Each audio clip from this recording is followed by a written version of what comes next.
Hola, soy Abigail en Ecuador y estaré grabando Historias de Salvación, capítulo 1. Mi historia de salvación.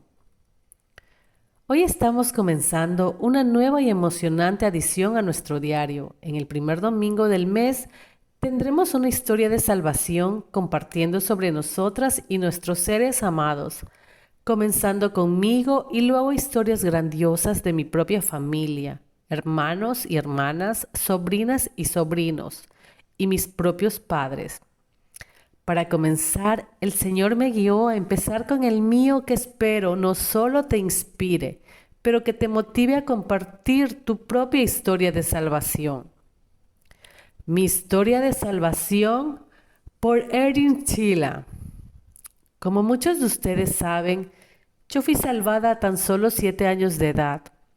Esto sucedió mientras atendía una escuela católica y fue la monja quien nos preparó para nuestra primera Santa Comunión, quien fue criada bautista, quien me guió a él. Ocurrió durante la preparación para cuando íbamos a hacer nuestro ensayo para nuestra primera confesión, cuando llegábamos tarde al confesionario y decirle al Padre nuestros pecados. Eso fue cuando nuestra monja nos explicó que aunque había un sacerdote allí, que imagináramos que estábamos hablando con Dios mismo, confesándonos a Él. Entonces nos dio tiempo para que hiciéramos eso mismo. Mientras nos arrodillamos en silencio en la oscura iglesia, fue allí en la banca donde cambiaron las cosas inmediatamente. Después de confesarme a Dios en mi corazón, levanté mi cabeza y me sentí extraña pero maravillosamente diferente, mis ojos en lágrimas pero sin entender por qué. Seguidamente nuestra monja pasó cerca con hostias no consagradas que más tarde, durante nuestra verdadera comunión, serían bendecidas por el sacerdote y, como nos habían dicho, convertirse realmente en el cuerpo de Cristo. Con las no consagradas en nuestras manos, estábamos ungidas a pedir al Señor Jesús entrar en nuestros corazones, pedirle a Él entrar y morar allí, entregando nuestras vidas a Él, inclinando mi cabeza otra vez, y en ese momento yo cambié instantáneamente y radicalmente. El cambio en mí fue tan profundo que mis padres creyeron que fue la escuela católica y les daba la misma explicación cuando me preguntaban, ¿qué le entró a Erin? Ella ya no es esa chica revoltosa que nos daba tantos problemas. En ese tiempo había una broma que tal vez te ayude a entender mejor. Decía así, había un niño horrido que impacientaba siempre a sus padres. Ellos habían intentado de todo hasta que alguien les recomendó mandarlo a una escuela católica. Aunque no eran católicos, sabían que tenían que intentar de todo. Después del primer día en la escuela, el niño cambió completamente. Cuando los padres le preguntaron qué había pasado, preguntándose si le habían pegado, castigado o sermoneado, sin comprender qué era lo que había causado un cambio tan drástico en él. El niño dijo, cuando entré en mi sección y miré hacia arriba y miré ese hombre colgado en esa cruz, sabía que no bromeaban, refiriéndose por supuesto al crucifijo o la cruz donde está Jesús colgado. Mis padres creyeron lo mismo, que de alguna manera la enseñanza estricta y las monjas fueron lo que me cambió. De alguna manera estaban en lo correcto. Fue una monja la que me introdujo al perdón y a aceptar al Señor en mi vida. Y como dije, desde ese día en adelante nunca volví a ser la misma. Ese año Jesús se convirtió en mi mejor amigo, debido a la manera en que Dios había orquestado mi vida. Como muchas personas en la Biblia, mi vida estaba separada de casi todos. Mis hermanos eran mucho mayores y como yo era marimacha, mis hermanas no querían nada que ver conmigo. Tanto como amigos de colegio, nuestra familia vivía en el valle, pero atendíamos la escuela en Hollywood. Entonces, como se tomaba más de una hora llegar a casa en el bus público, Nunca pude quedarme después de clases para interactuar con otros niños. Encima de eso había poca o ninguna interacción durante un día de clases. Y fue hasta el otro día que le estaba explicando esto a una de mis hijas, explicando lo estricto que era nuestra escuela. Había unos 10 minutos, luego 15 y más tarde 30 minutos de tiempo libre, como receso cada día. Y aún mientras teníamos almuerzo, nos sentábamos en nuestros escritorios y nos era prohibido hablar. Mucho de mi soledad tenía que ver conmigo, siendo marimacha o chimbarón. Como mencioné anteriormente, esto significa que nunca tuve amigas cercanas. Encima de eso, hablando de compañeros de clase, no era posible porque eran largas distancias y costosas. Las niñas del barrio eran mucho más jóvenes que yo y durante cualquier otra actividad, como el del ballet que tomaba y más tarde el de natación, también me mantuvieron cerca de otras niñas, pero nunca amigas cercanas con nadie, debido a que eran de otras ciudades ajenas a donde vivíamos. Entonces, esto significaba que en la mayoría de mi niñez solo tuve a un fiel amigo cercano, Jesús. La otra cosa que nunca tuve fue una Biblia. Durante este periodo en la Iglesia Católica tener una Biblia era ceño fruncido, incluso una Biblia católica. Nos habían dicho que solo un sacerdote podría comprender los profundos misterios, debido a que ellos tenían un doctorado en teología. Por tanto, no fue hasta que mi esposo se fue y dejó atrás su Biblia que yo realmente abriera y leyera la Biblia en su extensión. Por supuesto, durante mi crisis, como muchas de ustedes, yo devoré cada palabra y mientras hacía eso, el RSM y MS fueron escritos de pura memoria. Yo no tuve nada tan grandioso como la Biblia en línea que tenemos ahora.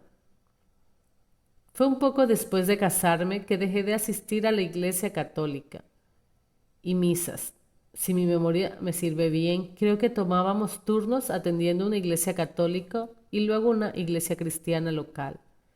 Luego se convirtió en solo una vez al mes para la católica hasta que fui retirada de ella.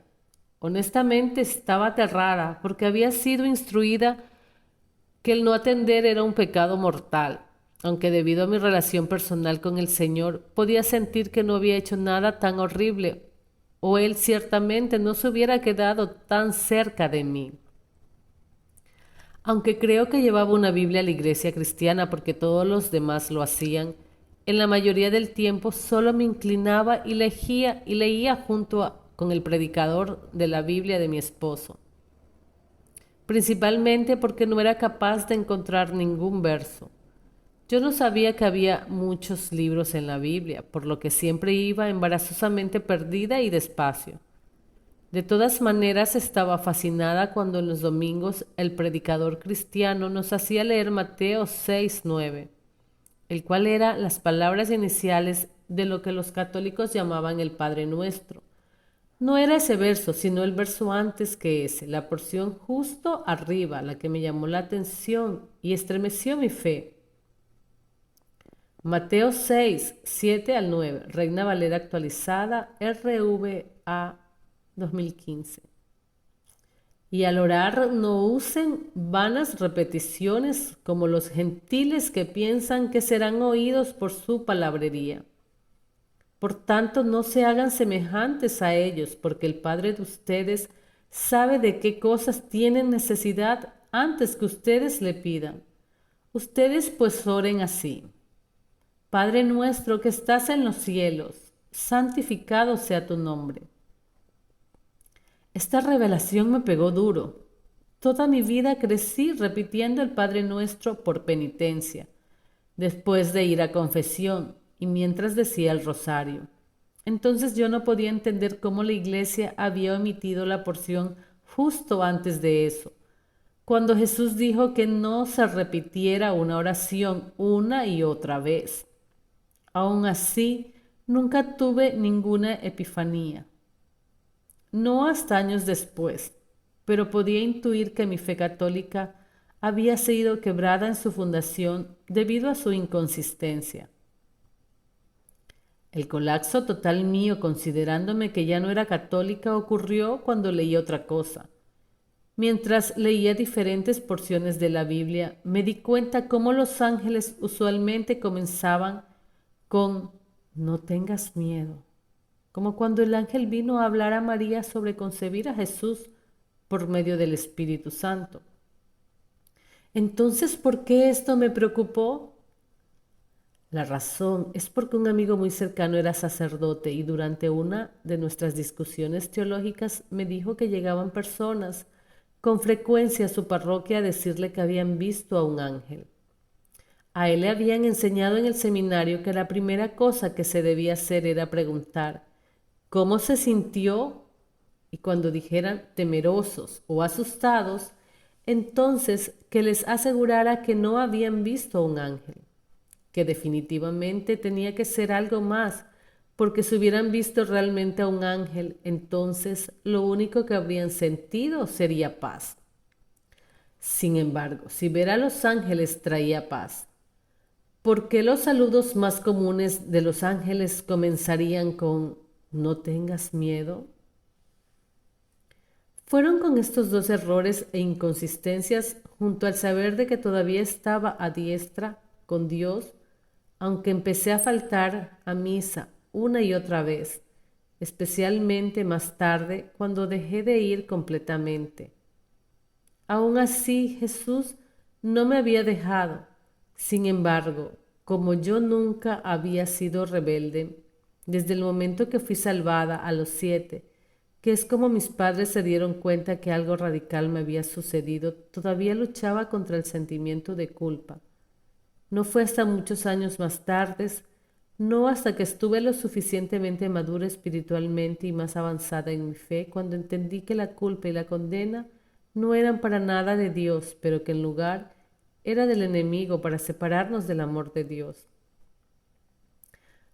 Agradecidamente, mi trayecto con el Señor, lo que comenzó a una edad muy joven y me llevó a casarme con alguien que no era católico, quien después me deja, fue utilizado y funcionaron juntamente para mi bien.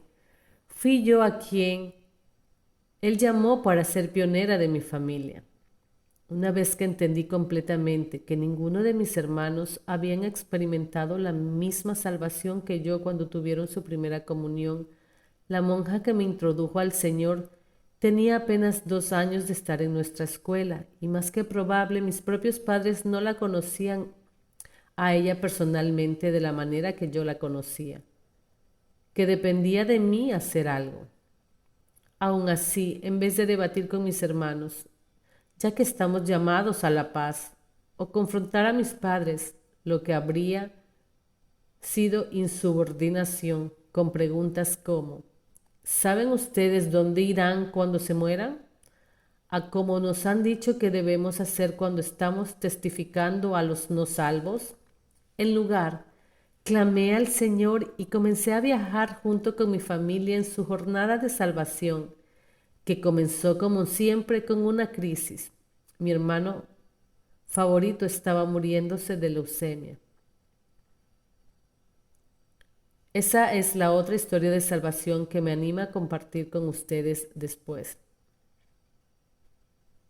Pero mientras espera, háblale al Señor y pregúntale si estás listo para compartir tu propia historia de salvación.